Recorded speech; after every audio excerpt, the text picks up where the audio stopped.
Welcome, everybody, to a Delco Nerd Network podcast.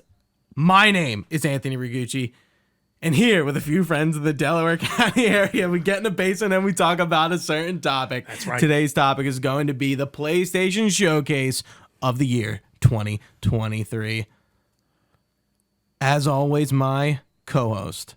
I'm really getting lost in this intro, but we're going to keep going. It's okay, we're here. Triple threat, Chris Trio. How do you do, Gooch?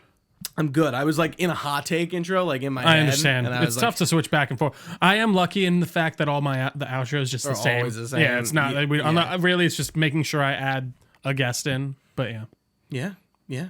So, obviously, like I just said, we're here to talk about the PlayStation Showcase. Summer Games Fest has kicked off, and we're going to be talking about all the glorious announcements. Before we do that, of course, we like to talk about what we're playing, doing, watching. What have you been watching, Gooch? Let's start first. Loving, or hating. Yeah, we're hating. Yeah, no, that's relevant. Okay, this came back. It came back. Yeah.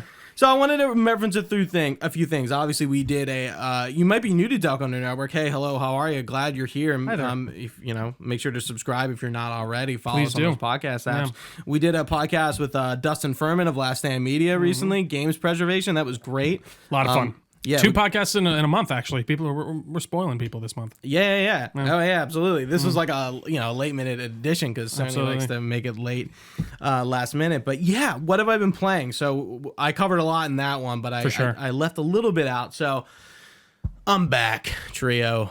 Goochland Farms is up and running again. I got to level 100. So we're talking about Stardew Valley here, if that wasn't obvious.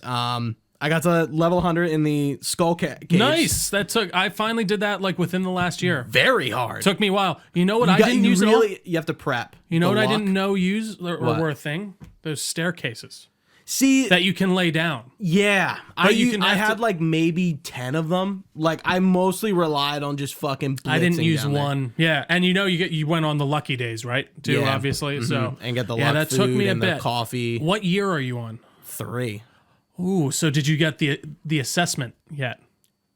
No. Oh, okay. I won't spoil anything further. Early fall. Okay. What's the assessment? Should I know what that is? I'm married. Yeah, no, I don't want to spoil it for you. I got to Ginger Island. You'll see. You know? So you've hit year 3? Like you've gone, like you are on year 3? Yeah. Did anything happen with your grandfather's like statue or anything like that? Okay, so that did. Okay, so did you get like the full...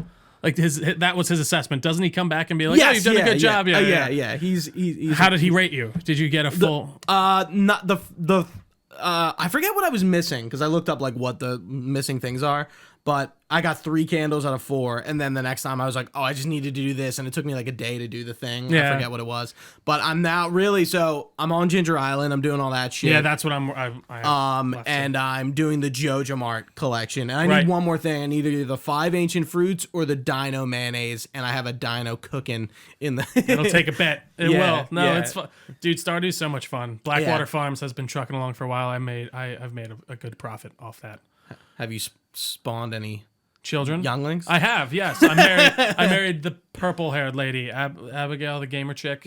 Yeah, I married Penny. Nice. You have some youngins? No. Oh, wow. Not yet. Get it to, Freshly you just married. have them, which is so funny. I was going to ask them, like how do you seal the deal? You have to put in a nursery, and then just one night when you're sleeping, your wife's like I had a kid. Whoa! Like it's like okay, and then you can keep choosing to the fucking like that'd be great. Does a store come? No, actually I can't. That would make sense, right? It would make sense. I can't remember exactly how it works, but you just have a kid in your nursery. But I did end up being able to have a second one. Like a notification came up, was like, "Do you want to have another child?" And I accidentally pressed no.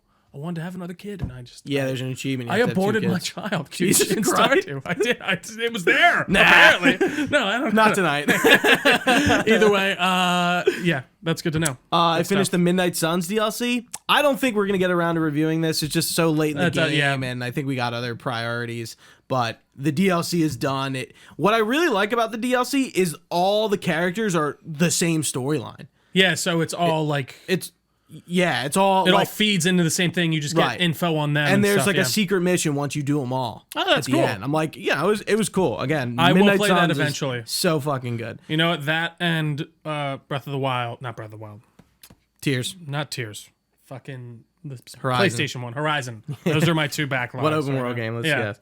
And then my last definitely least, Overwatch 2. I'm sure you've heard about the PvE being canceled. That's insanity. I'm finishing out the pass, and I'm putting it down. So as an outsider my understanding is they canceled the mode for which the entire second game was created. Correct. Okay. All right, just want to confirm. Correct. Sounds terrible. So I don't dislike Overwatch, but I feel like very slighted. So I would too. I bought this season's pass. I'm gonna finish out the pass. I'm gonna get my rewards, and then I'm putting the game down for a little while. Understandable. I'm just like the point of why I bought the $40 like new game edition. Like it's free. It was a free upgrade, but I bought the like bonus skin pack. Sure. Because I like the game, and I'm like, okay, like I'll support it. Like I can't wait for this PvE stuff. Well, and they seem to announce it in a very lackluster way too, right? Like it was kind of like, we decided to can this mode that was basically the entire reasoning of this game coming out. So that's insane. I'm sorry to hear that. It always sucks when like, oh man, dude, you know me with Red Dead, like with a live service game. Yeah, but it's different. No, don't get me wrong. It's really not. They're actually two companies on like the very similar caliber. It's weird. Did you see that? Quick side tangent. Apparently, like Rock or 2K reported how they're gonna have $2 billion game. Like something. Yeah. Cash influx. GTA. Give me GTA, man. Anyways, yeah. 2 DC shows finish it up in the last week. Right. Titans finale, we're done, and The Flash, done. Titans, they were both fine. Sure. They were both fine. Titans was and you know this, just kind of an odd show. Yeah. Never really got great, but never really was like terrible. I would disagree. I did not like the second season a lot at all. But, yeah. I was not a fan of the second season very much. I don't know if I ended up finishing it. It was Red Slade Hood, right? and all that. Yeah. Judas Contract. Judas, I don't know. Just, yeah. Yeah, okay. You know, is it great? Maybe terrible is a tough word, but I really didn't like it. Okay, it's just not your jive. Yeah. And then Flash was just like I love the Flash, the legacy it carries, finishing the Arrowverse, but also finishing like I like how Grant Gustin really was like this should be the end, and he like kind of called it, and I kind of have a lot of respect for that. No, and that makes total sense. They could have drove it into the ground, like like a lot of Legends of Tomorrow, Batwoman. Not really. Don't get me wrong though. I think if there Black Lightning got canceled, absolutely, they all got canceled. I would say if CW saw like money in it, I do think they would have kept it going. I do feel like it's funny. They're entering a whole nother phase of their channel. For sure. The DC shows are out. Superman and Lois is not in the Arrowverse, but I think they have not renewed it. Yeah, right. I forget that is a out. CW show. Technically. Yeah. Interesting. Anything else, Gooch? No, that's pretty much it. I like it. End of an era for two shows. Doom Patrol, I guess, will soon follow soon. Absolutely. When its second half comes out. But yeah, absolutely. Well, for me, real quick, I kind of wish we you watch The Flash and we could get Billy on to talk about it. I would still talk about it. I don't even know what to say. I mean, we could do just like an in memoriam of the whole Arrowverse in general and talk about maybe some of our favorite. I think there is a podcast in there that we could do for sure. Yeah, but anyway, sorry. And listen, I will give Flash a lot of that was one of my intros into DC, and one of the reasons I really love that character is that show. Absolutely. So I can't give him more than Grant Gustin. I think is most when people think of the Flash, I think it's Grant Gustin. I mean, for sure, and that makes total sense with being the character for 9 years. I would hope so. But what'd you say? I said sorry, Ezra. Oh yeah. Oh, poor Ezra. What have I been playing, watching, or doing, Gooch? I finished Star Wars, which we will speak about soon. I can't wait to. Right. Jedi Survivor. Yeah. What's the last thing that you did in that? I'm just curious. Very slight spoilers, possibly, for 5 seconds. Ravis. Okay. Yeah, you're still about 80%. Yeah, the last time I talked to you about it. Yeah, it was where you're at. Okay. Yeah, I've played in 2 days. So we'll probably get that out in the next month, actually, then. Other than that, what? Yeah, even that. Definitely within the next month, but sooner rather than later. Definitely. Tears of the Kingdom, I'm still chipping away at. Yeah. Also, it was fun to play. Yeah, that's right. Yeah, Gooch came over. We had a good time. He went through the Wind Temple with me. Yeah. It was a good time. Other than that, I watched a little movie called The Unbearable Weight of Massive Talent. Nicolas Cage one. I finally, my girlfriend and I watched it. It was very fun. So was Pedro Pascal good in that? He was great. I mean, he's awesome. Nick Cage was fun in it. It's funny we forget about his titular role of Maxwell Lord in Wonder Woman 84. I don't. Honestly, probably one of his worst roles. Absolutely. Well, again, because I feel like that movie just had no direction. He was playing the part he needed to play, but we just didn't know what he was even supposed to be really doing. Yeah. But yeah, no, it was a lot of fun. It's really funny. It's kind of just an irreverent comedy.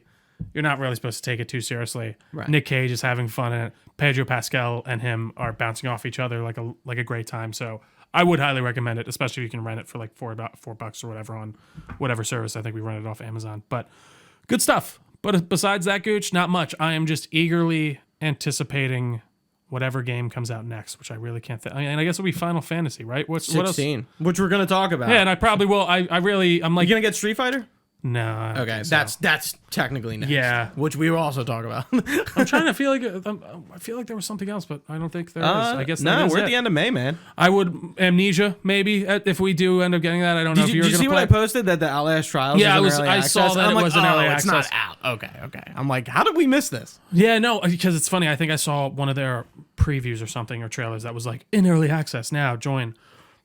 But yeah, maybe Amnesia. I will. I'll definitely play that. Yeah. But I would love to actually review that too. Absolutely. For sure. We're both gonna get that. So I think I'm actually gonna replay Rebirth. Rebirth at some point soon because it's free. It's on Game Pass right now, and then I even do own the original or not? Is that the original Dark Descent? I guess that technically is the original. Yeah. Mm-hmm. What did they make before that? Penumbra, right? Mm-hmm. That was their game.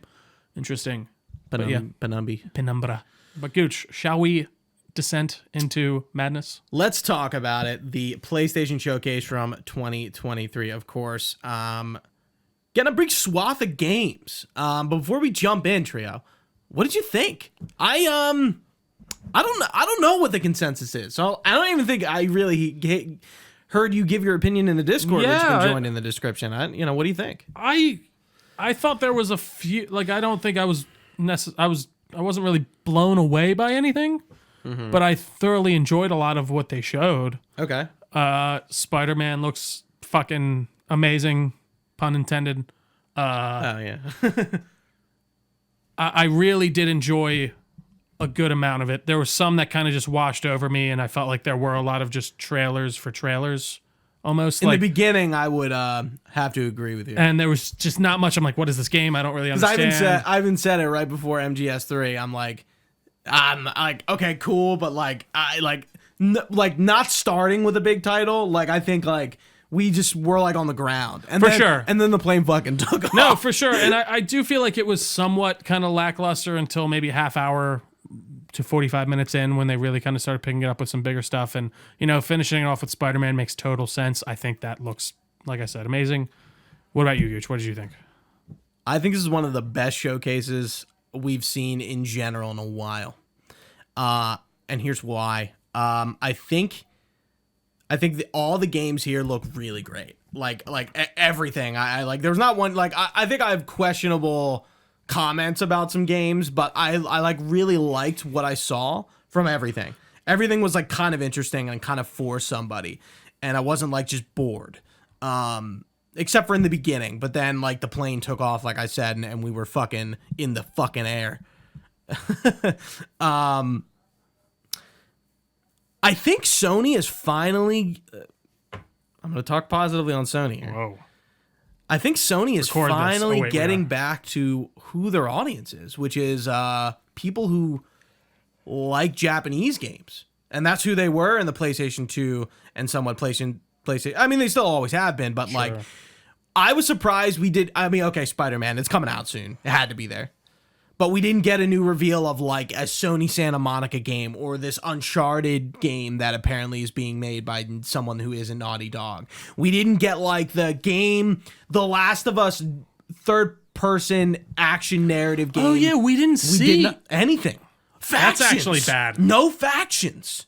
That's bad. I didn't even think about that. If you think about it, the games that people are sucking Sony's dick for were not at this press conference. And I really can't even count Spider-Man because it is so close.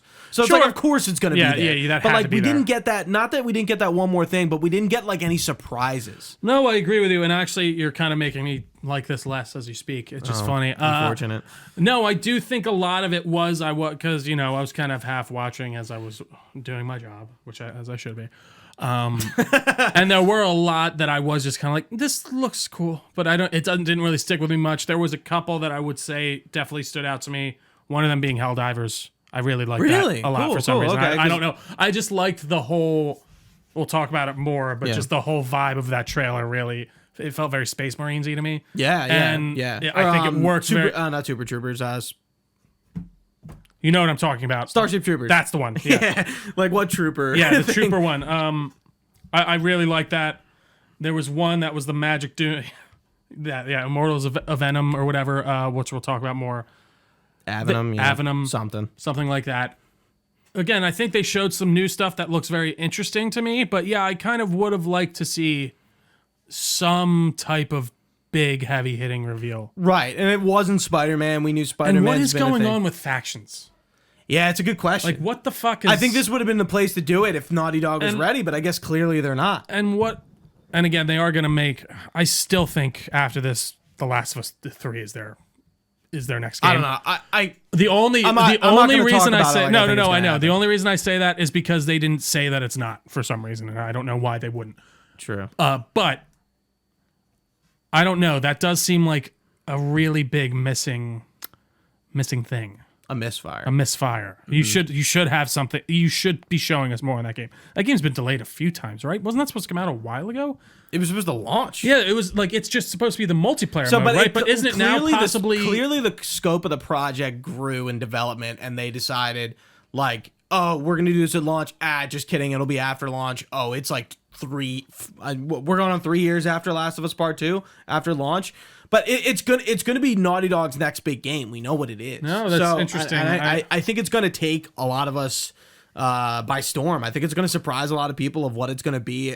This fully narrative multiplayer game. I think it's gonna be like this just something they did not expect themselves to do, but I guess they kind of found a groove. Yeah, I don't know. Interesting. But that's one I am surprised we didn't see. So let's jump into the showcase. We're gonna go in order by each release. So we started off the show with Fairgame, a new title that looks to be a payday-like shooter where a motley crews are robbing the rich and elite. Kind of gave me some Watch Dogs vibes. I was like, Watch Dogs, like, you know, they're talking about like, you know, fighting the man, fighting the rich and elite. I thought that's what it was. Yeah, we got like eccentric-looking characters with futuristic tech, PvP, extraction-based teamwork. This is Jade Raymond's new studio, Haven Games.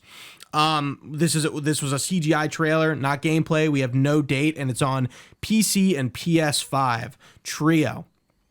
Is this the kind of multiplayer game you want to see from Sony first party? I don't care. I just don't care about multiplayer games. But for the most part, like, you really have to like... I don't know. You have to capture some lightning in the bottle to get me to care, which is to say one thing other than what everyone else, you know, the general audience really like these multiplayer games. And obviously Sony has been developing a few of these. They've had a few and in their catalog. We're going to talk about a few. And this one didn't really speak to me either. I don't really like Watch Dogs anymore. Didn't get Legion. Payday 2, I hear, was a great multiplayer game on PC. And I know it came to the console as well. But I just wasn't into the aesthetics. And again, the CGI trailer does leave a weird taste in my mouth for something. Right. It's just like, okay, like, well, what was that? What is it? Yeah, like what was going on? Yeah. Let me take a sip. No problem. You have anything? If you ever want me to jump in and read one of these off, I can too. Also, whatever you'd like. I know it's a lot of talking. Yeah. No, I like the doc duty. No, for sure. I get it. Next up we have Ghost Runner 2, obviously a sequel to the original Ghost Runner by 505 Games, and one more level, bringing us an upcoming cyberpunk action game to the follow-up of 2020's original. Sorry, I'm just looking at my notations. Some of that I don't want to read. So yeah, this is our first look since the announcement in 2021. I didn't realize it was already announced. Yeah, I didn't either. Yeah. Melee, you know, for those who don't know, this is like a melee hyper action title with a lot of parkour. Running, yeah. There was a motorcycle which looked pretty new. Yeah. This is a 2023 title coming to Xbox Series X and S, PS5, PC, Trio. Are you any interest in Ghost Runner? Looks interesting. I own the first one. So I should probably play it. It was like $5, so I picked it up on Xbox Marketplace. It was always a title I heard people play about, like that and Dead Cells and like these. Yeah. There was another one, not like maybe Sayonara Wild Hearts. There's a bunch of games with like cyberpunk aesthetics that are like 2D or like parkour melee based. There's a lot of those kind of games, and this kind of like fell into that pocket. But definitely, this one definitely seems like they put a bit more money into it for sure. Like seems like got a tiny bit bigger of a budget. Yeah. I think the first one did well, obviously. Absolutely. Next up, we have Helldivers 2. It's time to take out the alien trash. Join the Helldivers to fight for freedom across a hostile galaxy in a third-person co-op shooter operations developed by Arrowhead Game Studios. It's like a bunch of nouns, That's like tough, smashed together. Coming to PS5 and PC. So this is a sequel to a twin-stick shooter from 2015. Trio was talking about it earlier, but the trailer is a recruitment ad. So we're switching genres, which is interesting. And I was reading up on this. I did a little research on every game. 8-year development cycle. This game has been in development since they finished the first one. So, and this is slated for this year. Oh, wow. And I was like, 8 years? That is kind of wild. That's nuts. Yeah, that is insane. Hoping for the best. It looked, but I will say, it was a CGI trailer, right? Was there any gameplay the beginning in there? was, and then we did see gameplay. Yeah, right? but like no HUD. Yeah. So it was, but like I looked at it, I'm like, let me make sure it's not a twin stick shooter. And there is a lot of shots of the Helldivers kind of running into alien fights with like the camera behind the back. So I'm like, okay, it is third person. I think Penza, friend of the show, mentioned that this could be like look to him like a sci-fi Monster Hunter possibly type deal. I was like, I guess I might be able to see. Yeah, that Monster Hunter, like Capcom Monster Hunter. Exactly. I didn't get that vibe. Yeah, I didn't get that vibe at all. I don't know, just in the way of like I'm curious to see what the actual objectives are here. How I guess I get that it's co-op. It sounds kind of interesting to me. Is it very story based or is it more tactical and like? I would think it's more gameplay driven. So yeah, I'm very interested. But yeah, I liked it. Another title that you were interested in, Immortals of Avenum? Let's go Avenum. Avenum, maybe. It's a single-player, first-person magic shooter where you master 3 colors of magic and unleash spells with a deadly skill in a game that defies FPS convention. Experience fast, fluid, first-person spell-based combat that's easy to learn and satisfying to master, where magic is the core of both offensive and defensive action. Be creative and leverage all 3 colors of magic and be rewarded for clever chained attacks and well-timed counters. This is by Ascendant Studios. This is a new studio and published under the EA Originals banner. Right. And EA has been kind of knocking it out of the park, so I don't really have any skepticism there. I don't either. It looked really super high fantasy. A lot of stuff going on the screen. Very cool visuals. Very pretty. You said Magic Doom, and I think that was like perfect. That's literally it. Yeah, it looked like Magic Doom to me. The aesthetic and the visual design reminded me of Godfall. A fallen title from the PS5. Which I will give them a Godfall. If there was an element to take from that, it was the visuals. So this is coming out July 20th, so not too far away. That is pretty wild. I think I'm going to have to pick that up. PS5, Xbox Series X, and PC. Now, Trio, this is the conversation I want to bring up. Yeah. There are maybe 4 PS5 exclusives in this whole showcase, which I find absolutely wild. A lot of third parties. Yeah. Sony is doing what Xbox is doing. They're bringing a lot of their titles to PC, which is fine. Sure. But I was just like, I'm like just surprised about like, remember let's go to the console wars and talk about exclusives, right? Yeah. It's just like the exclusives are clearly like few and far between, even though we know Sony for their exclusives. But how often were we getting exclusives like at the peak? Even in 2000, like even with PS4, I feel like it was usually 1 or 2 every holiday season. I think like back at the most, like if you compare like I'm talking like PS4 generation and stuff like that. I would say even like compare like early 360 or early PS3. Jesus Christ, I don't know what just happened there. No, it's okay. An implosion burp I've got. Ratchet and Clank, Resistance, Infamous, Uncharted on one side. Fable, Halo, Gears. Help me out. Come on. Come to me. Good, you named all the ones that Assassin's Creed was exclusive for like one thing, for 5 seconds. Yeah. But I will sorry, I don't mean to interrupt you. No. I do think that speaks to how it was a bit easier to make a AAA game back in that time. And a AAA gay. Yeah. We just got to call it out. Yeah, we just got to call it out. That was funny. There's plenty of AAA gays. Either way, I think it was easier to pump out AAA games back in the day. I think there was a lot of experimenting going on. There has been a large shift, and even more so even since 2004, or not 2004, since like the PS4 generation. But I don't know. Even back on like 360 and stuff like that, you know, I remember hearing about Last of Us, you know, Infamous, a couple ones here and there for sure. A lot of IPs, Killzone, gone to the wayside. A lot of Sony IPs.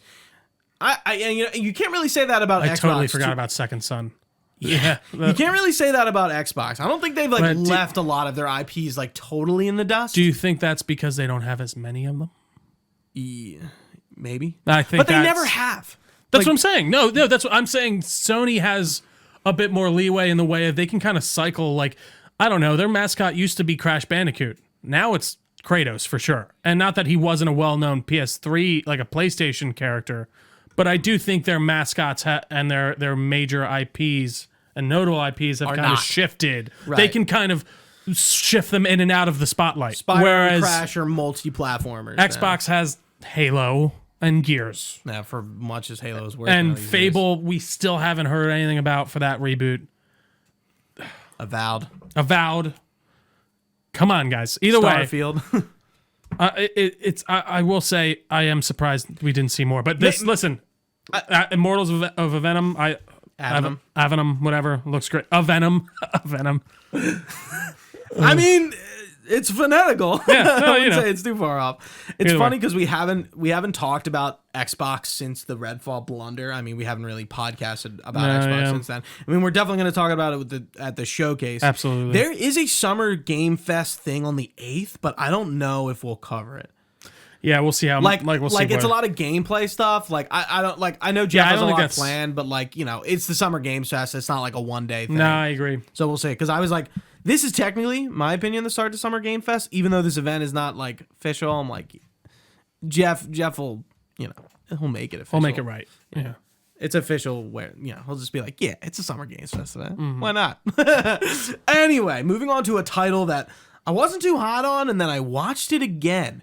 And I gotta say, folks, if you haven't watched these trailers since you watched the stream, watch the trailers again in their native 4K quality, because Phantom Blade Zero is a trailer that looked immensely better not being played through the stream. So let me tell you a little bit about it. You play as Soul, an elite assassin serving an elusive but powerful organization simply known as the Order. Soul is framed for the murder of the Order's patriarch, gravely injured in the ensuing manhunt. And though his life is saved by a mystic healer, the makeshift cure will only last 66 days. Now he must fight against powerful foes and inhuman monstrosities, all while seeking out the mastermind behind it all before time runs out. Phantom World, the universe that this game is set in, is a universe where many kinds of powers converge. You'll find Chinese kung fu, intricate machines, reminiscent of steampunk, arts of the occult, and intriguing stuff that doesn't quite fit into any of these categories. From Louis Cha's Waksu stories to Bruce Lee movies and Michelle Yeoh in Everything Everywhere All at Once and Donnie Yen and John Wick. Kung Fu and pop culture is constantly evolving, but always awesome. With Phantom Blade Zero, the developer S-Game, which are a Chinese team, are adding a new twist to the formula and a heavy dose of punk spirit alongside with stylish visuals we call Kung Fu Punk. I like it. Yeah, I thought that was really interesting. So this game's running on our Unreal Engine 5. Looks like it. It's very Sekiro-like in aesthetics. Again, like a lot of like genres just kind of mashed together. Yeah. We were kind of talking about like the feudal Japan look being overdone at this point, and I happen to agree, and it's not really my favorite, but I watched the trailer again. Like it didn't light me up when I first watched it. I'm like, oh, this looks cool. I like the combat where he like, he does the thing where he like slices, maybe I don't know if he uses leg, maybe it's just two hands, but he like slices two people, and it's like, it kind of reminded me of DMC combat, but more focused. Gotcha. A bit less stylized, but still has that kind of flair. Yes. Yeah, there's something about it. We don't have a date, and this is a PS5 exclusive trio. What'd you think of Phantom Blade Zero? It looked really good second time around for sure. I agree with you. First time I wasn't really like, I was like, okay, another feudal Japan looking game, whatever. That's fine. Yeah. It's probably pretty good, but we get a lot of these. and rewatching it, seeing some of the combat, how it flows, I'm hoping it works that way and lives up to what it seems it will be. And I'm excited. A Chinese developer is interesting prospect. Yeah, for like, sure. Just like kind of Atomic Heart was, we're getting like a game from a developer cultures we don't usually see games from. Are there really not a lot of Chinese game developers? I think I'm just sure didn't there know are that, Chinese actually. support studios. Sure. I don't think you see a lot of games coming out of China. Interesting. Is your arm getting a little weak? No, it is. It's just I'm just moving up, so I have to move it back. Okay. So. Because we fixed that. Because if I'm here, then I'm like up on it. No, I got you. Cool. Just making sure. One more thing I just want to point out. Another no date. And I get it. Do you hate that? I do. Would you rather not even to be shown? Yes. Not even because I get it. You need to show things. Now, if this was Factions, I think I would agree with you. But I think this is a title from a dev who has some games under their belt, but nothing very notable. I did look them up to see what they made, and they do have like games in this universe and like comics and stuff. I guess I would hope you at least have a window like next year, like 2025. It's just like it almost means nothing. Yeah, I guess you're right because they can just push it right back. I don't know. I don't know. You're right. Fair enough. Fuck it's me. It's just it's a thing I don't like about the gaming industry for sure. It's like a movie. Yeah, it's I know, coming it out. definitely bothers you. You've been on record about that. Movies coming out when it's going to come out. Usually, it'll get delayed. But a game. Yeah, at least movies be like it's coming out February 17th, 2026. But then they'll be like, actually, it's February 27th. I'm sorry. And then that will be like the shift you'll get. Yeah. So I don't know. It is kind of sad, but either way. Next up, we have Sword of the Sea from Giant Squid, devs behind Journey, Abzu, and The Pathless. You are Wraith, resurrected in a desolate world and tasked with restoring life to it as you explore submerged ruins and the vibrant, varied cultures within. Surf through sinking tombs, mysterious shipwrecks, and petrified battlefields, and bring giant shoals of fish and creatures back in the process. But beware, this land is also home to massive leviathans that stand in your way. So this is it was like Tony Hawk meets Journey. Yeah. Which is cool. Yeah, you have this hover sword thing, another game with no date, and this is exclusively on the PlayStation 5. Have you played Journey?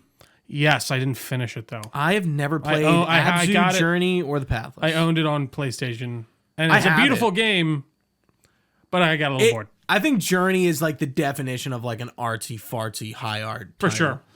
Yeah, it's definitely you're there for the visuals, and that's really. I think you're there for the existential. The emotion. Journey, if you will. Exactly. Next up, we have the Talos Principle II, which greatly expands the beloved original game with more mind-bending puzzles to solve, new puzzle mechanics, a richer storyline, and much more secrets to uncover. And the biggest, weirdest world Crow Team has ever built. And like I just said, this is a puzzle game. One thing I complained about this, I'm like, this just looks like Horizon. Future robot, post-apocalyptic Really? aesthetic. I didn't think it looked like Horizon at all. I immediately was like, I don't need this vibe. I think Horizon is really kind of sucked that. It's funny. I didn't get that at all. Really? I really didn't even think about robots it. And now that you're pointing it out, it makes sense. The for sure. metal inner buildings. I was like, yeah, I don't know. Yeah, I don't know. I feel it did not ring that to me, but now that you're pointing that out, I do see what you're saying. This is on Xbox, PS5, and PC. Not a lot of PS4 titles, Trio. Not a lot. No, I was gonna mention that. I think we're officially... We're passing the hump. Yeah, there are a few. Yeah. Neva is up next. Experience the moving tale of a young woman and her lifelong bond with a magnificent wolf as they embark on a thrilling adventure through a dying world. This is from the developer of Gris. This is coming out in 2024, and this is all platforms, including Switch. So when I say all platforms, it means Switch also. I never played Gris, and I really love what I saw of this game. I'm big into wolves. Love wolves. I love the character. I love white-haired characters. Oh my god, that Red Wolf Crusader. Yeah. So I'm into this game. Gris is a game that I know a ton about. It won a lot of rewards when it came out, and it just is something I never played. What about you? Was this doesn't visually seem stunning, but yeah. I was like, this ain't you. I saw it for 5 minutes and kind of turned away. But I know what the next game is for you. Cat Quest: Pirates of the Purribean. Get ready to pounce into a hearty cat adventure in Cat Quest: Pirates of the Purribean. Become a swashbuckling Purveteer and sail through the dangerous Purribean in the search of the Northern Star. Battle fierce pirates. Oh, I get it. With your trusty spirit companion and explore. That's fucking stupid and good. I like it. Pelagious biomes to uncover treasures, weapons, and spells. Craft your own story and choose your adventure in this ferocious open world action RPG, playable solo or in co-op. This is by the Gentle Brothers. This is the third Cat Quest game. There are two others. Multiple. Okay, I feel like this is like getting to the Stray audience, right? The cat lovers, the pet people. This is coming out in 2024 on all platforms. Looked silly and fun. I won't buy it. Right. And I'm like, I kind of look at this game and I'm like, dude, people are going to fucking love this game. But like, it's only those people. Yeah. I think Stray, like, is weirdly enough, is like that spoke to a lot of like cat crazy people. For sure. I think it also spoke to people who don't have cats. Absolutely. But I think this is one that's like, okay, if you're just into cats, you'll probably have fun with this. And all the wordplay is, everyone's going to love that. Yeah.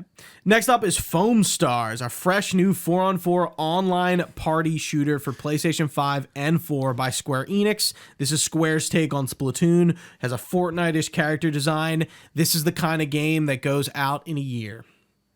Yeah. This is Rumbleverse, when a launch title for PS5, servers are shutting down in like 2 years.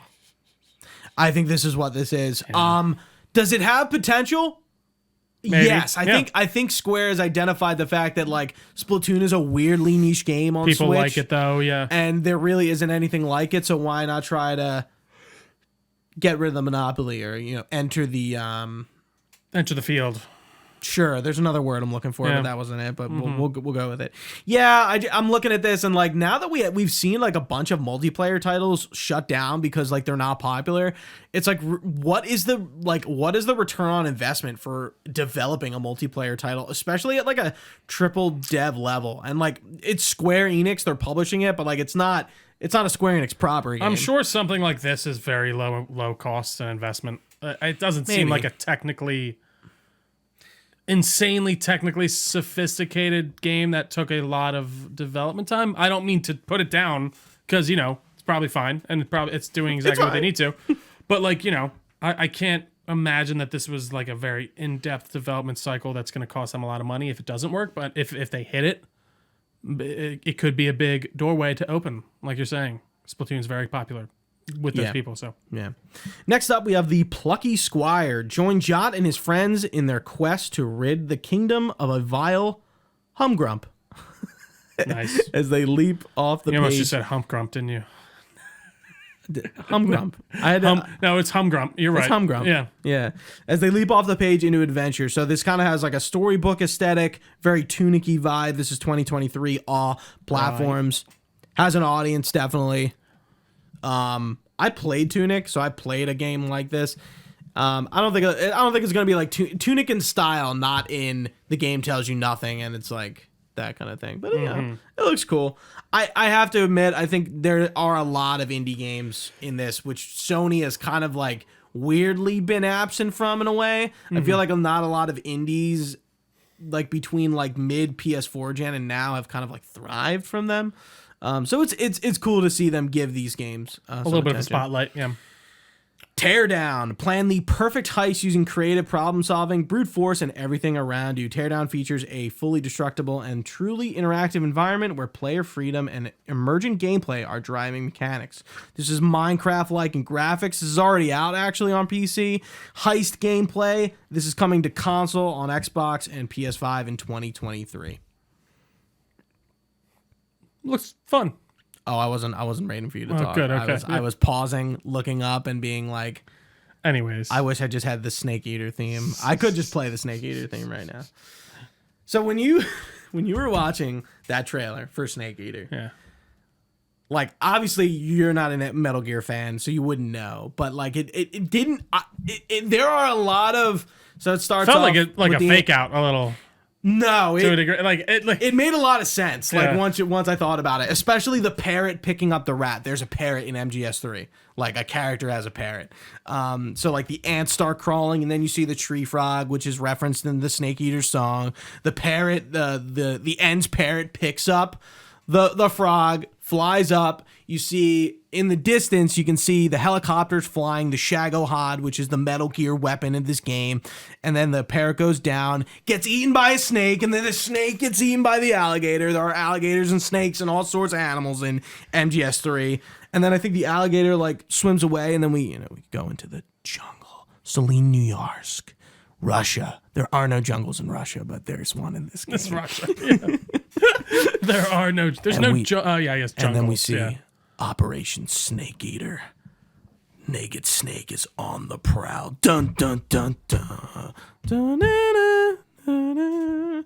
Metal Gear Solid 3 is being remade. The rumors were true, and I didn't believe it until that morning and when Jez Corden reported it, because I'm like, there have been so many rumors flying around about this game being remade for fucking years. Yeah. And it's finally coming happening. True. And we're going to talk definitely a little bit about it. But Trio, what did this do for you? I was like, cool. Like, I don't know. I've heard, Metal Gear Solid is a very well-known series. You talk about it a lot as well. I'm very excited to be able to play this game. I always hear about it. I always hear how all these games are trapped on old consoles and such. I mean, we talked about it in our last podcast, actually. So, yeah, it's cool. It's awesome. I mean, you know me. I love Metal Gear Solid 5 just based off the gameplay alone. I know it's probably going to be very different. I mean, they're going to, I assume... Possibly. It's probably still going to be very stealth-based and stuff like that, I assume. Absolutely. In that way. So, I'm excited to see what they do. I'm excited to see how, if at all, your boy is involved in this, or if they even put his name on it, which they need to. And like they should. Big conversation. I know. Like, so I don't know. Gooch, what did you think about this? I mean, wait, one thing. I'm sorry.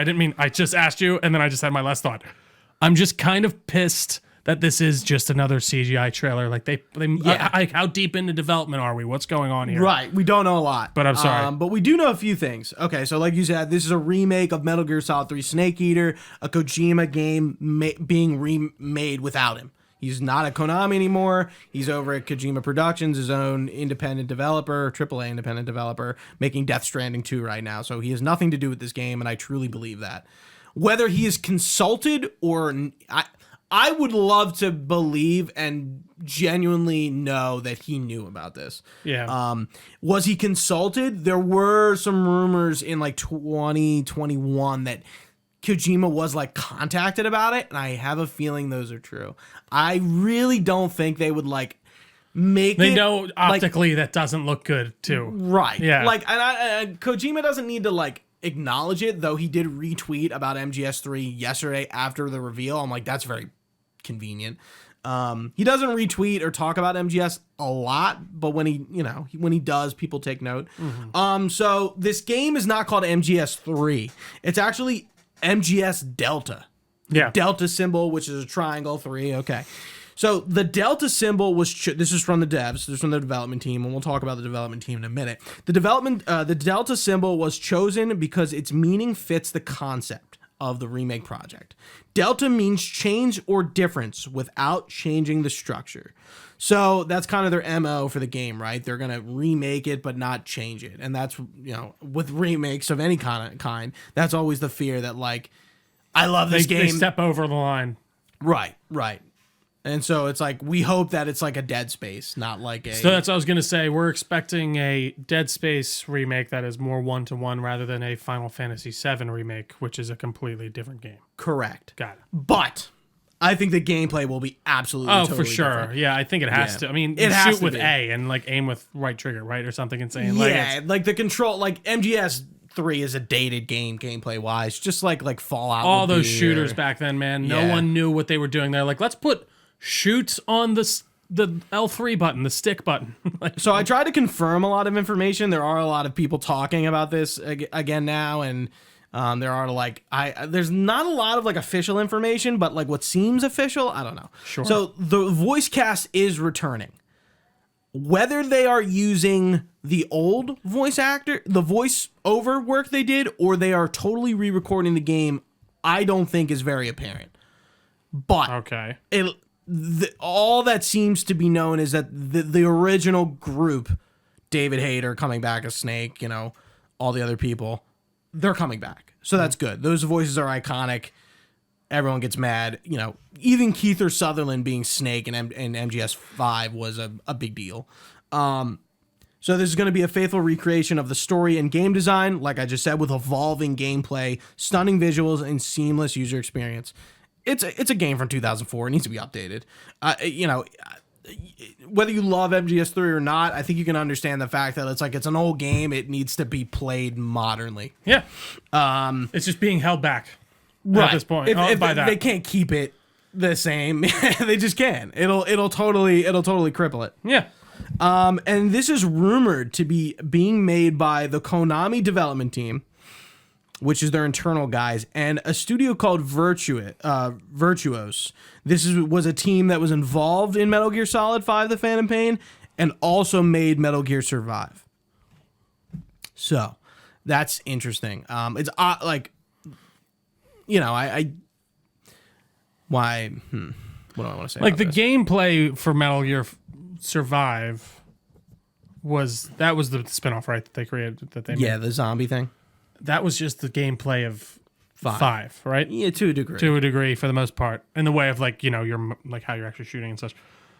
So I don't know. I mean, I think mechanically speaking, they could do it, and if they're just going with what that story was and just updating it, and modernizing it, there's just not a lot of faith with Konami's developers. That's understandable. There are some people who stayed behind from Kojima's team on these teams, so it's not like Kojima took everyone and left. Mm-hmm. His like main group definitely, and I'm and other devs, but there are definitely still people from the original Kojima Productions team still at Konami. Got it. So I think that's like a positive to look at. But again, like getting new blood in there, it probably isn't going to hurt it. There's no date for this. We know nothing about this, but it is. It's not just on PS5. Yeah. It's on everything. And so is our next game, the Metal Gear Solid Master Collection Volume 1. How funny, we were just talking about this exact thing on our game preservation podcast with Dustin. So this was the collection that got delisted because of the copyrighted clips. This collection includes Metal Gear Solid 1, Metal Gear Solid 2, Sons of Liberty, Metal Gear Solid 3, Snake Eater, the Metal Gear Solid 1 VR missions, and Metal Gear 1 and 2. This is what the HD collection was and is going to be again. So we're finally getting it back. We're getting it back right. on everything except for good. Switch. Yeah. This is being made by the Konami development team. There's going to be minimal cuts to copyright content. So there was a copyright issue and they did have to change things clearly. I see. So interesting to see if they're going to switch things around or they're going to just cut it and leave it out. Mm-hmm. Maybe they're going to replace it. But again, wouldn't that mean they kind of would fall into the same pit? Same thing, yeah. Yeah. I don't know. That would be weird. And this is volume 1 of how many? We don't know. But volume 2 would probably look something like this. Metal Gear Solid 4 finally gets off of PS3. Mm-hmm. Metal Gear Solid 5 gets an updated look. Yeah. Great. We can get it on current gen 60 hardware. frames, that would be great. Yeah. Oh, I mean, MGS5 looked and played great before. It's already going to, it's like butter. It's going to be in better. Like butter. Peace Walker and Portable Ops, both PSP titles. I don't know if they're going to be remade per se, but Peace Walker was already ported originally, so it's on 360 and PS3, but Portable Ops is not. It's trapped on PSP. Those two games could get another life as well, and this is coming out in autumn, so that's very soon. I'm very happy. I've been playing Metal Gear Solid games off for a very, very, very, very, very, very, very long time for this exact moment in history. Maybe I'll give it a shot too.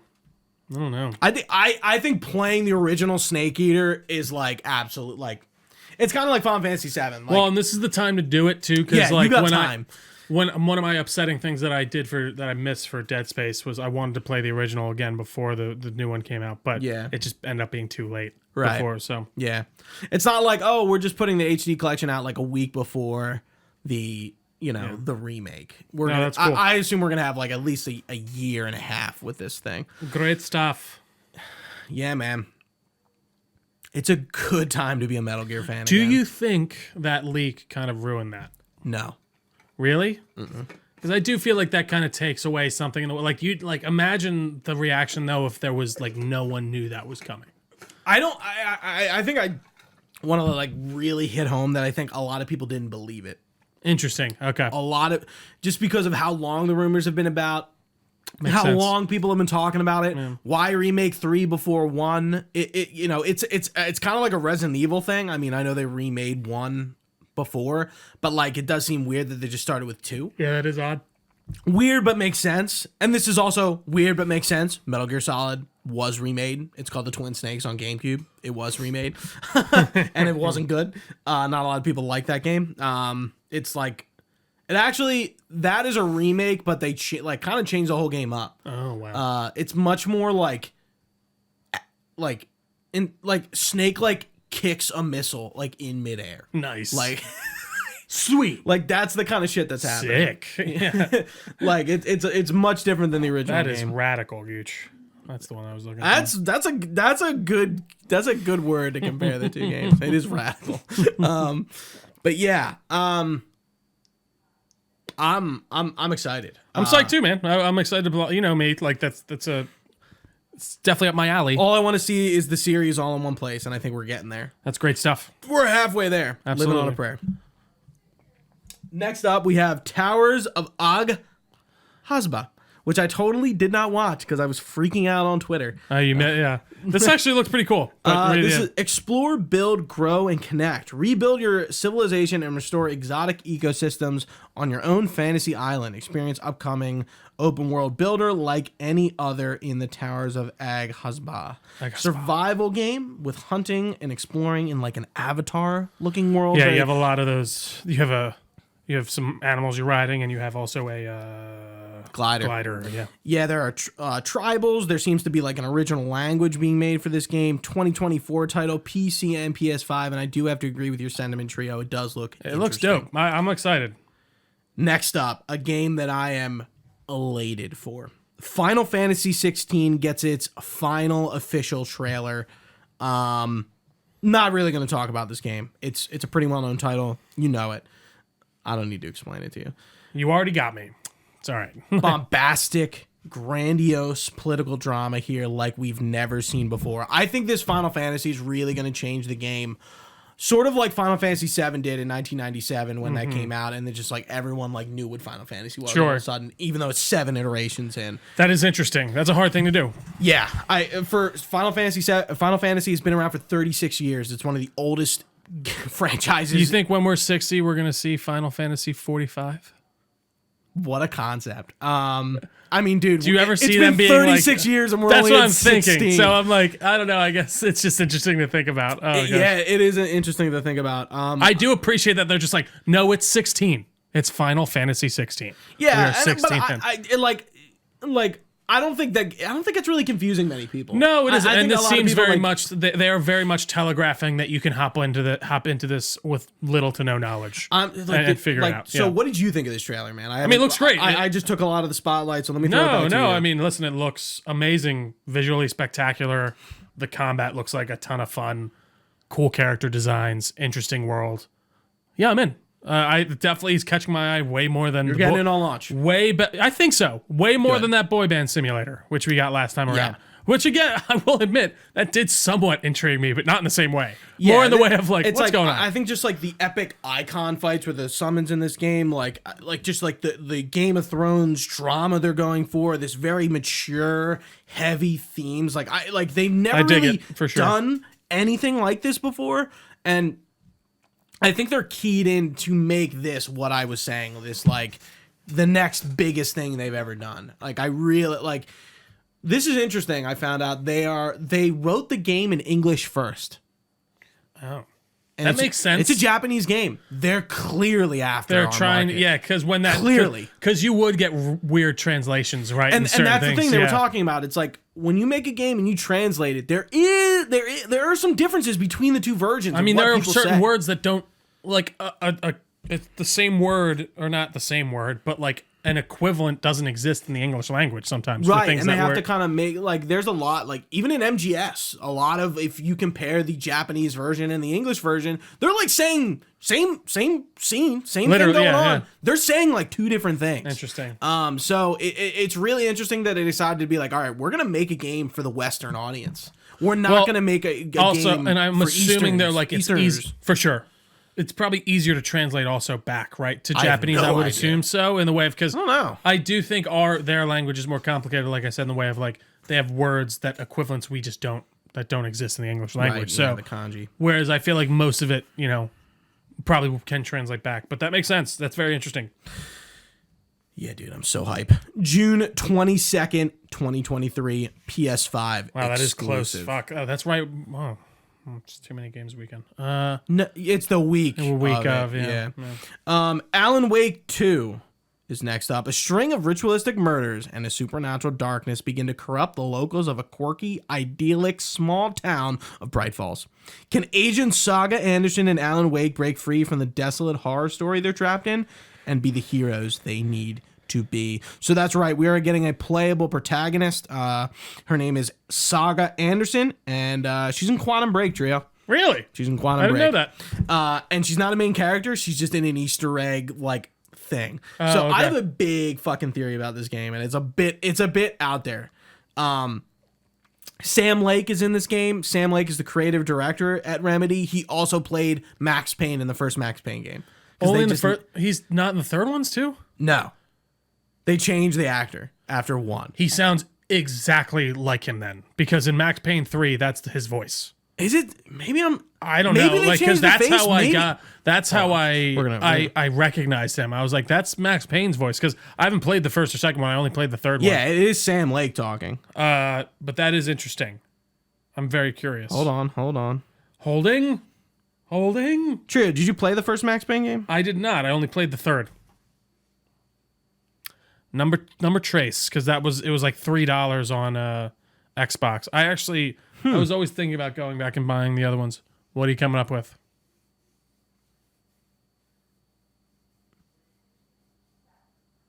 No, he's not. He's not the voice in 3? No, he's just in the first one. That's so interesting, because he said, are you sure then maybe I definitely heard Max Payne from Max Payne 3. Maybe it's just they use the same voice actor again too. I don't know. But that's how I recognized it, I should say. Either way. Yeah, I don't know. I'm very curious about your theory. What's okay, so here's my theory. And Control is really what led on to this. Okay, so Alan Wake is obviously a sequel to the original. But Sam Lake is playing like a new version of Max Payne. I think like that character we saw is Max Payne. And I think this is going to culminate with like Jesse Faden, like, because she's like, her job at the Bureau of Control is to like look into these supernatural events. Yeah, what's the word they use? Para-supernatural events or something like that. It's like alien mixed with supernatural. Either way. Yeah. And a lot of the game in Control and one of its DLCs focus a lot on Alan Wake. I mean, it's for sure. Yeah, it's completely the focus on the character and what happened to him. Mm-hmm. And it all kind of makes sense that like what she does is what happened to Alan Wake. So I feel like we're going to see Jesse Faden in this game coming after Alan Wake, looking for him to try to either stop him or be like an adversary to him. I think she shows up at the end and cleans up we had another paranormal. And they're remaking Max Payne, right? Yeah, first two, yeah. Remedy, that's one of them. And I wonder if Sam Lake they're remaking the first two as like one game. Yeah. Basically. I have no experience with Max Payne. I really enjoy the third one when I played it. It's very much in the engine that GTA 5 came out in. It looks almost exactly the same. Like literally, or like? I mean, I think it is made on that Rockstar. It was made on that Rockstar engine, right. So literally, it was a Rockstar game. Okay. And they are making this for 2K and Rockstar at this point. So I'm curious what engine they will be using. But Remedy's got a lot of irons in the fire, man. I really like them. They're just a quirky studio. And it's funny playing. And I've never played Alan Wake. I just played that this year. This year before all the games started coming out. I think in January I finished it up right before Dead Space. And man, especially with the update, with the remake, or not the remake, the remaster, it holds up. It's a lot of fun. It's a very interesting story. There are some aspects that don't hold up as much, but overall, I think it's a very worthy play. Anyways, I'm excited. Let's talk about the elephant in the room. Is it a Mirage, Gooch? No. Oh. We're still on Alan Wake too. Oh, I'm sorry. Hold your horses. I'm sorry. Trio, this is going to be that was going to be a good segue. It's going to be a digital only title. Okay, yes. So to keep the game under $70. It'll be $50 for the base game, I believe, if I'm not mistaken. They are cutting the physical version. What do you think? Because we just had a conversation about this. We just had a podcast about this. Gooch, I don't like it. But yeah, it does suck. The fact that they are making the game $50, and they also mentioned that they would have to most likely do a download with the disc, like Jedi Survivor has done. And they were like, listen, we'd rather save that money, save you guys money on the purchase, download it digitally. I'm not happy about it, Gooch, but I guess I'll accept this one with that reasoning behind it. Sometimes you got to make sacrifices. And I do think their reasoning, I guess, makes sense to me to a degree. Or actually, not even to a degree. It does. It makes sense to me. What about you? Yeah, I mean, you said it. You said it well. Yeah. I don't think I really have anything to add to it. It's just kind of like, yeah, it sucks, but I guess they're telling us why they're doing it. They're not just being there's very forthright about it. Right. Yeah, so I can't be that mad. I wonder if any developers from the future follow suit with this. This is the first time we've ever seen anything like this. I do think that this is an unfortunate beginning to a possible future.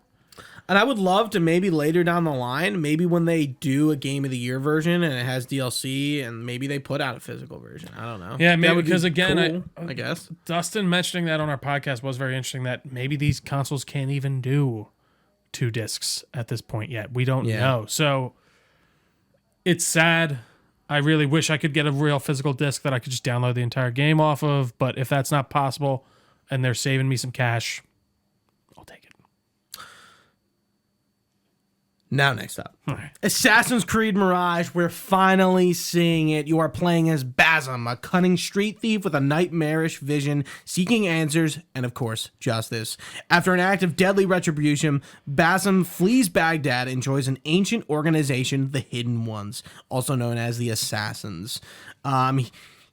As he learns their mysterious rituals and powerful tenets, he will hone his unique abilities and discover his true nature and come to understand a new creed, one that will change his fate in ways he never could have imagined. Trio, Assassin's Creed is back. Really? Because I needed more. I was convinced. I think we're going to get more at the Ubisoft showcase, but no, show me. Are they doing that this year? Oh, I don't know. I thought they were. Maybe as part of Summer Game Fest or whatever. I think we might get a more. That seems to make sense. I just don't.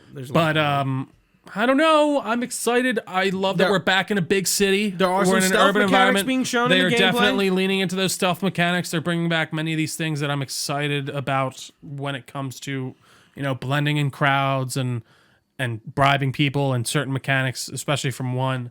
I would have liked to see more of a deep dive into really how they are bringing back parkour and stuff, though, and how they're kind of focusing in on that. We did see a few moments that it seemed to be diving more heavily back into that, and I would really like to see that. I'm excited, Gooch. I am. And it's in Jerusalem, I believe. Don't know where it is. I'm pretty confident it's in Jerusalem. And, it's cool to be back in this kind of urban environment. I think that was one of the most apt environments for this game. And it sucks going back to like Assassin's Creed 1 because, we got that era, but they didn't really do it. Like those 3 cities are the same cities with different color gradations. Like for the most part, you're jumping you're jumping on top of basically the same stuff. So I think you can get a lot of variety in this. I think they need to make this city its playground, and I think it's going to be a big deal for them. But I will say Assassin's Creed isn't doing bad by any means. The people who love the new type of Assassin's Creed really love it. Sure, there's some detractors, but it still does very well. So I'm excited to see where this goes. What about you, Gooch? Yeah, I'm excited to. I think I'm gonna get this game. It's coming out 5 days before Alan Wake on October 12th of this year. I think I'm coming back, Trio. I like it. I think I'm putting the Hidden Blade back on. I'm donning my hood again, and I'm gonna fucking kill some motherfuckers on Xbox and or PS3 and or PC. I love it. Yeah, I don't think I have much more to say. I don't think so either. We're excited. But I'm glad we finally are seeing this game. I feel like this game, we saw it and then it was just gone. Yeah, there really hasn't been much coming of that Ubisoft. That was such a weird fucking event, man. It was just so I don't know what we're doing. And then they're like, we're giving you the Japanese one. All right, we're giving here. All right, be happy. Either way, I'm excited for this. Do you remember anything about Basim from my review? Mm-hmm. You remember who he is and stuff? Okay, all right, yeah. So would you think you would need to play Valhalla? Probably not. Because this is a prequel. So, it's true. But they're going to allude to shit, I feel. For sure. Absolutely. They are in that paragraph I just wrote. They allude to what he is. Next up, we have Revenant Hill. A bit of a lengthy description, but I think it deserves it. The year is 1919. After the barn he was living in burns down, Twigs the cat takes up residence in a wet log near an abandoned graveyard. When the owl from the next hill over starts demanding rent, Twigs must find a way to make ends meet. Grow crops to sell at the secret market, or use for your own purposes, put down roots, run through fields and the trees, watch the seasons pass, make friends who become neighbors, who become family, also make enemies. That's unavoidable sometimes. Figure out what ghosts want, host increasingly ambitious parties for witches and demons and other things that don't have proper names. Get tangled up in a world amidst a violent change. Build a community by accident. Square dance with a possum. Eat mice. Times are hard. Making ends meet is harder, and the world doesn't stop at the edge of the graveyard. Something big and dark is at work in the towns and the factories and in the forests and the hills. At some point, someone is going to have to push back, and they can't do it alone. This is from Finji and the Glory Society, the devs behind A Night in the Woods, a PS4 exclusive that I have been meaning to play for years. A friend of the show, Joey Farrell and Nick Matarazzo, kind of like told me about this game like years ago, and they were like, A Night in the Woods? Okay. Yeah. No date, PS5 exclusive. Alrighty.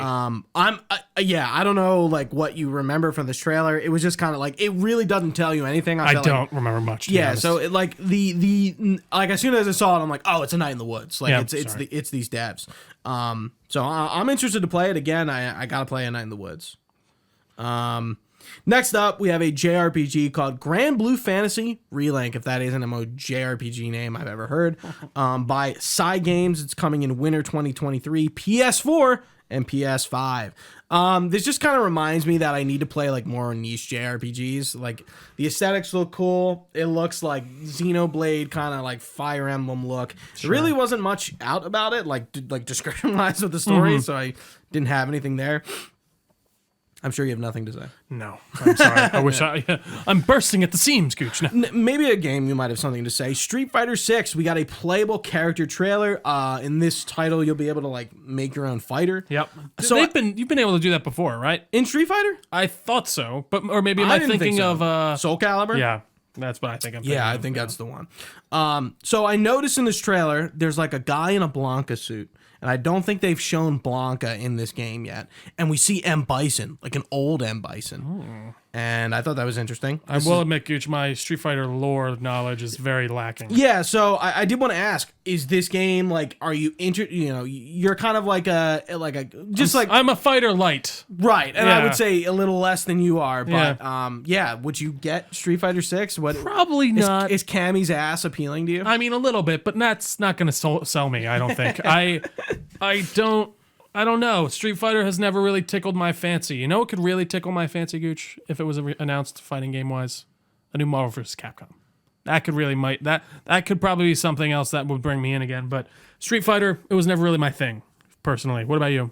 Any connections to it all? Did you play it at all? Not really. I just like the look of the characters. Sure. They do look cool. No, they do, for sure. Yeah, this is coming out June 2nd. Very like next week. Yeah. That is wild. 2023, Xbox, PS5, PC. Okay, a few more, and then we're in the VR titles. Ultros. Delve into the depths of Ultros, a cosmic sci-fi exploration adventure launching in 2024 on PS4 and PS5. In this psychedelic tale from El Hevro, the creator visionary behind Hotline Miami, you wake up stranded on the sarcophagus, a giant cosmic uterus holding an ancient demonic being known as Ultros. Trapped in an eternal loop, you have time to you will have to explore the sarcophagus and meet its inhabitants to understand the part you play in its cycle. Acid trip side scroller action game. That's what this game looked like to me. I felt like a lot of these side scrollers kind of blended together to me after a while, I will say. Yeah, it's really kind of tough to even recall. Next up we have Dragon's Dogma 2. Set forth on your grand adventure, Arisen. Dragon's Dogma is a single-player, narrative-driven action RPG that challenges the players to choose their own experience, from the appearance of the Risen, their vocation, their party, and how to approach different situations and more. On your journey, you will be joined by pawns, mysterious otherworldly beings, in an adventure so unique you will feel as you have been accompanied by other players while on your own adventure. All of these elements are elevated further by the latest in graphics, artificial intelligence, and physics technology to create a truly immersive fantasy world in Dragon's Dogma 2. So, this is obviously a sequel to the first Dragon's Dogma. It definitely looks like a sequel. We have no date, Xbox, PS5, PC. The pawn system. They're kind of almost like create your own companions, and the AI for them is fantastic. That was kind of what Dragon's Dogma really, like, this pawn system was really like the star mechanic of this game. Yeah, and it was just really interesting. Like, you could like create your own pawns, and they acted like almost like you felt like they were like real people playing. Oh, wow. The AI was that good. This is a game like I really wondered why I've never played this. It's like another RPG that just kind of fell on my wayside. Like, Dragon's Dogma is probably from like 2009. Really? It's old. So, but they remade that, right? The new, didn't they? Wasn't that the game that you said you hated, or like what was the RPG game remake that you like really did not have a good Kingdoms time? of Amalek. That's what it was. Okay, I thought that was. This looks good though. I mean, hey, I'm interested for sure. It's definitely kind of caught my eye, and you know me, I'm a sucker for a good RPG. So if it's any good, man, I'll definitely. Yeah. It looks cool from like, I don't know how the story is. Friend of the show, Andre is very big on it. Like, I'm like, okay, like I went to him and I'm like, what do I need to know about this game? And the one thing he mentioned, there's beast races in the trailer that are new. They weren't in the original, but it seems there's still not a lot out there about it, like gameplay wise, and like what the gameplay changes are going to be. And I feel like when I don't know about a game, I kind of like focus on the gameplay. Like, I'm probably going to like the story. That makes sense. It's a fantasy game, yeah. You know? I'd be surprised if you didn't. So, Trio, let's see if you're going to buy a PSVR 2 from talking about these next PSVR 2 titles. Five Nights at Freddy's Help Wanted 2. This is a PSVR title originally. We're getting a new one on PSVR 2, late 2023. Trio, do you want to play Five Nights at Freddy's on PSVR? Next up, Resident Evil 4 VR, obviously on PSVR 2, in development, no date. This like caught me off guard because I didn't realize what I was watching. I thought they were doing. Really? I immediately at first. Knew what it was. Well, no, I knew it was Resident Evil, but I thought it was Resident Evil 8 for some reason. 8 doesn't have a VR version yet. Yeah, it does. I'm asking you. Oh yes, it does. Okay. It does. Yeah, that launched with PSVR 2. Okay, I'm fairly confident about that. Yeah. I was like, I don't know. And it seems like the full kind of VR setup, like they're doing for this one again, like they did for. They seem to have tested it with Resident Evil 4's VR remake, and then 8, they were like, oh, we can do this where it has the full on like. True. That's so funny. You have it on. You have your gun on your hand. You have to do all the actual motions to really reload and everything. Resident Evil 4 remake the VR remake was a lot of fun. I can't imagine playing this with the updated version. It would probably be so fucking cool on the VR 2. I will admit, between those two, I'm like, but I'm still not over the. Not sold. Yeah. Yeah. I'm close, but no cigar. You have to appreciate Capcom's dedication to like putting Resident Evil games into VR. Like, absolutely. No other dev is doing it. Yeah. So like they did it with Resident Evil 7. And when that was a huge fucking deal because that was like the first full game. Correct me if I'm wrong though. I think you still had to play that with a controller. Yeah, you just had your headset. Yeah, right. But no, dude, you're right. I can't give them more than enough credit. That game's so intuitive and fun when you. Oh, dude, I can't imagine that updated firing range in VR. That would be so much fun just to literally go to the fire. Like that would be great. You get to look at Ashley and be like, "Watch this." What's up? Babe, behind the head, behind the back. I'm Leon. Look at my hair. No, I think that sounds awesome. Look at my ass. Look at my ass. Amazing. Next up, we have Arizona Sunshine 2, an eccentric VR zombie shooter coming to PSVR 2 in 2023. A lot of zombie shooters. I was a lot thinking of horror the same shooters. Yeah. 3 right in a row. Well, I do feel like VR does lend itself definitely to that. Of course, those scary games. And of course, another shooter next up. Crossfire Sierra Squad. Drop into the world of Crossfire in VR and feel the impact of this arcade shooter. I'm not gonna read all this. Okay, I'll read this part. When you drop into the action, you'll experience all the high quality characters, maps, movement that the Crossfire fans have become accustomed to. Now in VR, fierce paramilitary action between rival factions, Blacklist, and Global Risk in a variety of indoor and outdoor battle maps with over 60 campaign missions will keep you riveted. 39 weapon types, including pistols, rifles, throwables, and throwbackable grenades and sniper rifles with revolutionary scope mechanics that will give you plenty of options to dispatch 17 types of enemies.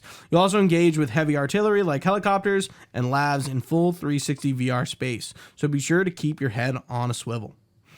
Clearing enemies won't be easy, but if you need help, recruit up to 3 other friends, jump into a large-scale co-op play.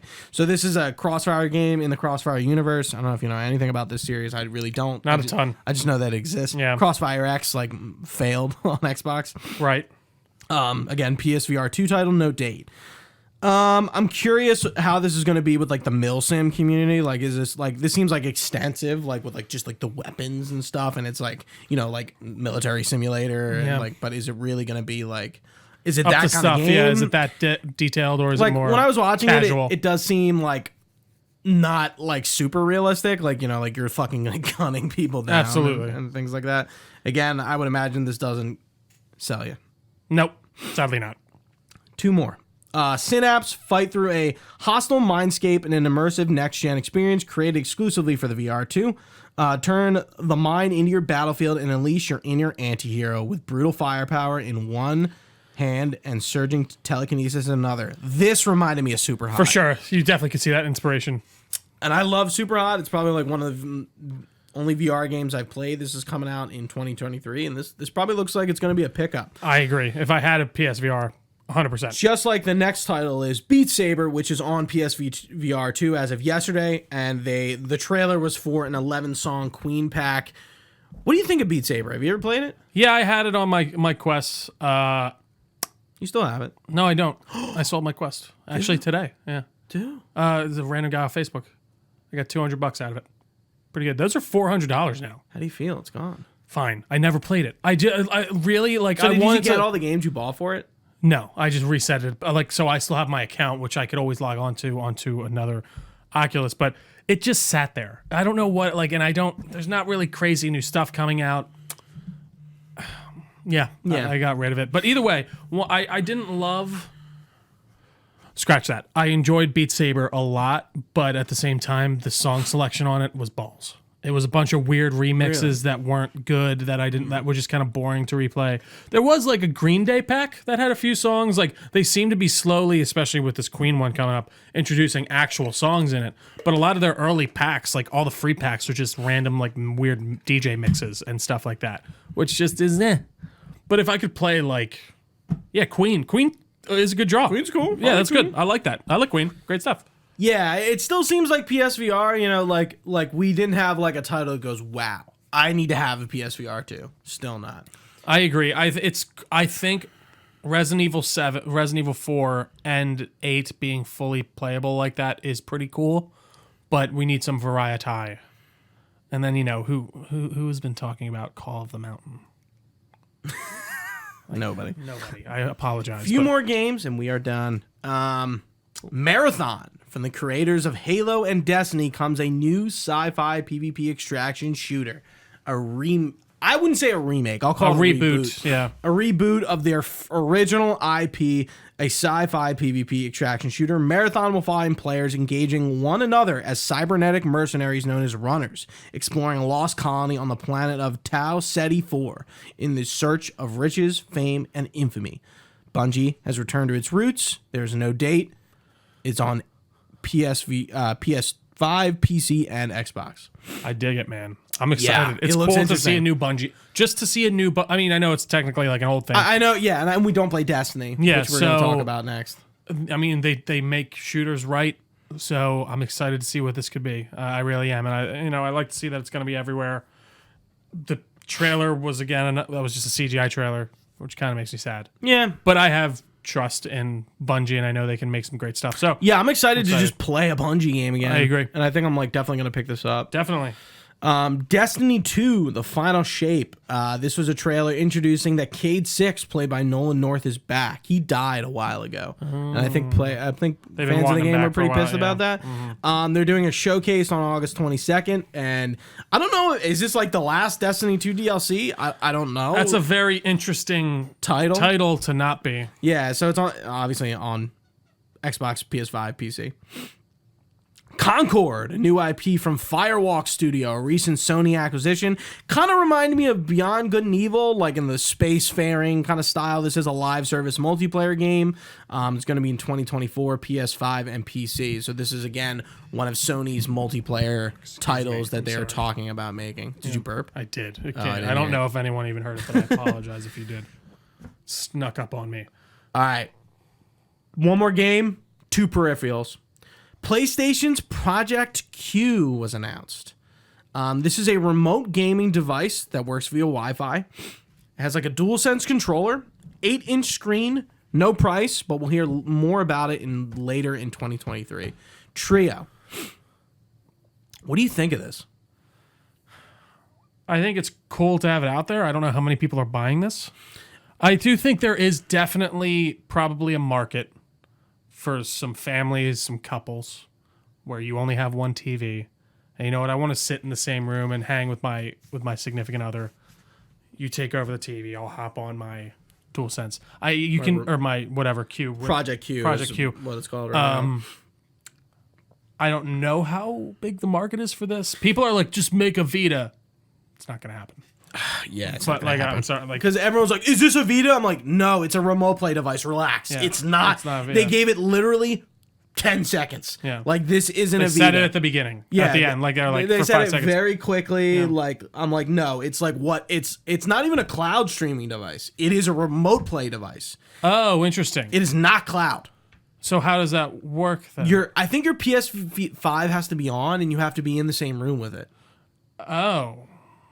Or on the same like Wi-Fi, right? So like, exactly how you described, I think, is how it works. But it's not like I'm gonna go on a plane and play. I can't use it. I think it's only. Are for you your sure? House. Yeah, it's not cloud streaming. I looked it up. You can't. You see, that seems, and that's what Xbox's whole thing is. You can cloud stream. Again, I don't like to. I wouldn't stream a lot of things anyways. Like I like the idea of maybe being able to play something that I don't have to worry about latency with. Again, just kind of on my handheld. You know what's so funny, Gooch? I forgot my Switch. What makes you laugh? My Switch, you know, that thing that it's named for. I forgot I could do that for a little bit. Just because I had not use it. I like didn't. That? No, really. Because I was like sitting there. I was sitting there with my girlfriend, and she was like, "Oh, let's watch a movie." Like, I want to watch this. I'm like, "Oh yeah, that's fine." And I'm sitting there watching with her. I'm like, "Wait." And then I like went up. I have a Switch. Yeah, and I took it off the dock, and I started playing it. I don't know. That might be a cool. If it's like an 80, like it depends on the price. It does. It really depends on the price. If it's like over $100, I'm not buying that. Yeah, but if it's the cost of a controller, I could see some all appeal. right, maybe. Yeah, maybe. I don't know. But either way, very interesting. And what do you think of our next peripheral? PS5 earbuds. They're lossless, low latency, which just means like good quality audio. Yeah. You know, you're not losing. You're not getting a delay. The quality. Yeah. This was originally Project Nomad. It comes with a charging case, so it's your typical AirPods, Pixel Buds, whatever you want to call it. No price, no date. Why can't I use my wireless earbuds on my PlayStation, Gooch? I think that's an issue with the maker of the earbuds, Apple. Really? You can't like I have Pixel Buds, and they work on non-Pixel phones. Sure, but so I'm talking with third party. I use what are they called? Raycons. Third party earbuds. Do you like your Raycons? I do. I really like them. You see a lot of ads. Yeah, no, I had the original, like the base model for a while, and now I got the athletic one that's like waterproof, and I actually kind of like the other ones better because these ones have like a touch interface on it. Yeah, mine touch, which I don't like as much as the button. But either way, it just annoys me that I can't just Bluetooth connect those to my and I think PlayStation. Didn't we have this conversation with Xbox that we were talking about this? With headsets? Absolutely. With Bluetooth headsets. Yes, with Bluetooth. I don't know. It kind of frustrates me. I'm sure that there might be some technological reason to it. Personally, it really feels like they're just like, no, we want you to buy our stuff. which is fine. But I'm not gonna buy these. What about you? No. Yeah. Nope. And I know you've talked to me before about like you using different headsets in different scenarios. Like, oh, you're gonna use your headset when you're talking to friends when you play multiplayer, but like sometimes you're just gonna use your. I don't earbuds. Want those big heavy ones. Yeah, so I'll just use my Right. And again, those sound pretty well for me just plugging it into my controller. So like I don't know. I don't feel the need to buy this at all. So do your Raycons? What do you use your earbuds on? Just PS5? Or you don't? What? No. So I use like the wired ones. I use them on my PS5. And Right. You know, on my Xbox too, and stuff like that. Those are nice for again when I just don't feel like having those big ones on my head at all time. I do have the Sony Pulse, which I actually use for my job now too. You got it with your PS5. Yeah, right? they came with it. They're nice. I like them. I would I prefer getting those if I was gonna get one with the console. Yeah, I would probably want the buds, but still. So let's take it home, Trio. Yeah. Spider-Man 2, which we thought was Wolverine for a hot second. For a second, yeah. Because they introduced Kraven the Hunter is going to be our big bad. He's taking his hunt Makes to NYC. total sense, honestly. So, really quick, there was an intro trailer just kind of introing Kraven, like, not being satisfied by his hunt and needing to go to New York, hunt some superheroes. Did you see who was on that screen? No. It's like pretty much... I know. Isn't Yuri on there too? Wraith. As Wraith. Yeah. So I'm like, I did see that. A little bit of a spoiler, but like that's who she is in the comics. So. Yeah. But like Prowler was on there, both Spider-Man, the Sinister Six, like everyone, Rhino, Tombstone, everyone, they were all on there. But Wraith was the only new one. So that was pretty cool. And then we jumped to our 12 minutes of gameplay. Take it away, Trio. Tell me about it. So we jump right in, Gooch. We're in Queens, it would seem. New. Very new. And Kraven seems to be attacking and searching for Dr. Connors for some reason. I guess because lizard. he is the lizard at this point. He is the I prey. assume because he is the biggest prey that he could get at this point, or the biggest beast he could hunt. And we see Mr. Spider-Man pop right out, Gooch, and his black suit just forms over him. So what do you think? It's a different looking symbiote suit. It's Patty. Well, it's cool. See, I like that. I like that they textured it out a lot because they could have just smoothed it over and made it really slick.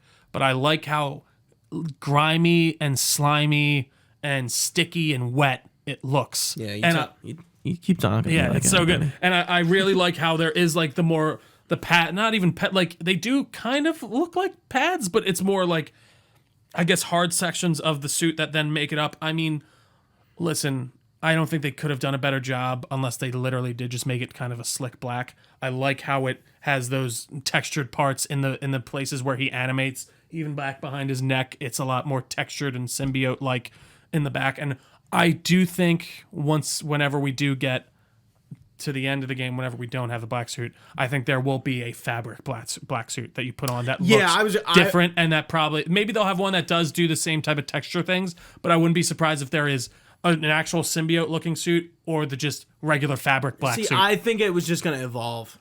Like the symbiote the suit itself would evolve. I do think that's what he's going to look like through the whole game, though. Okay. Or at least that suit, I should say, is going to look like. So yeah, we switch back. We're fighting Kraven's people. Then we realize we got to get back over to the city across the bridge. Using the symbiote powers, mind you. Oh, yeah, that's right. Duh. So he's using all the tentacles and shit, really kind of leaning into it. And I like his seeing dialogue, all the different powers. he's like... Very menacing. Yeah. Yeah. It's like, this seems to be a bit into him having the suit, but not no, too it much, seems like actually. He you're just right. put it on. Yeah, you're right, because Miles goes like, oh, new threads, man, right? Or something like that. I did see some people pain, darkness. I did see like IGN's like kind of prediction of what they think the story is going to be, and they're like, I have an idea. Well, we think so. Mine is like they were saying like Venom's going to come around before, and then like the last, and then you'll get the suit off Venom because Harry will be Venom first. And I was like, that doesn't sound right. My assumption is he finds out about Harry. He goes to help him out. The symbiote binds to him for some reason in that moment. He's out trying to help. He goes through Connors. He gets it off him through a fight with Miles. Miles ends up confronting him about it. It gets off him. Then it goes to, I don't know. I guess, do you think they just leave out Eddie Brock? I have a feeling that not that Spider-Man will become Venom, but I have a feeling they will take the symbiote arc to the nth degree, and Miles will kill Spider-Man. I'd be very angry with that. I wouldn't like that at all. It's a move. But I don't think. It's a move. But no. No, it's I mean, like a move. No, it is a move, it's but a move. I think that's the wrong move for sure. Yeah, if I'm just thinking like I think that's like two. They're playing this out a little differently, and Spider-Man and Miles Morales are not together ever. Not true. They did bring them back together in the later stuff. At the beginning, no. Right, Yeah. but at the beginning, like Miles Morales was around because Peter Parker was dead. Sure. So it's kind of interesting, like seeing them both be like literally named Spider-Man and them both being around. So it's kind of like how long is that going to last? What's going to happen that will inevitably make one Spider-Man go away? I don't think it should be Miles because I don't know. I do think that ruins the whole symbiote suit arc. You need Spider-Man, then Venom. That's what you need to do. It needs to be Spider-Man, then Venom comes around. You can have Venom be Venom, and then he takes over that. Why would he take the suit after that? It's this big, terrible monster thing where he's like, oh, I'll trust it and take it. That just doesn't make any sense. So I really don't think you can do it that way. And I do think it is going to, I don't know. I think it's going to be pretty traditional in the way of how the story is going to go. I think Harry's suit, Peter's going to get the suit. He's going to, all the people around him are going to start realizing how much it's affecting him. Miles is going to confront him about it. They're going to get the suit off him. Venom comes in. Maybe Venom kills Spider-Man at the end. I'd be much more Harry as Venom. I think Harry might be who Venom is in this one if they don't go with the regular Eddie Brock story. But getting back to the actual gameplay itself. Yeah. It looks awesome. I mean, I saw people saying like this looks like the same game. I'm like, see, and here's where I would say it's not the same game. They both fly. Yeah, they do. So that's an interesting. The web wings, that was a really traversal cool gameplay mechanic. We have new UI, which I like. I like seeing new UI. I think it just makes a game look like a sequel with not using the same menus and shit that we've seen. There's seamless switching between the two. I mean, we get like a scripted event where we have to do that. We're getting queens and such now as areas. Genki is using like a Craven gang drone is what it seems to be. Yeah, and then, Miles Morales goes to help out Spider-Man. They're chasing Kirk Connors and by the way, they Craven don't fly, gang. they glide, I should say. Yeah, okay. I mean, they're basically flying. But yeah, you could, Yeah, and then we see Killer Croc. We see the lizard who kind of looks like Killer Croc and is Killer Croc. He's much more ferocious. He's not like a humanoid lizard. He is a humanoid lizard, but much larger.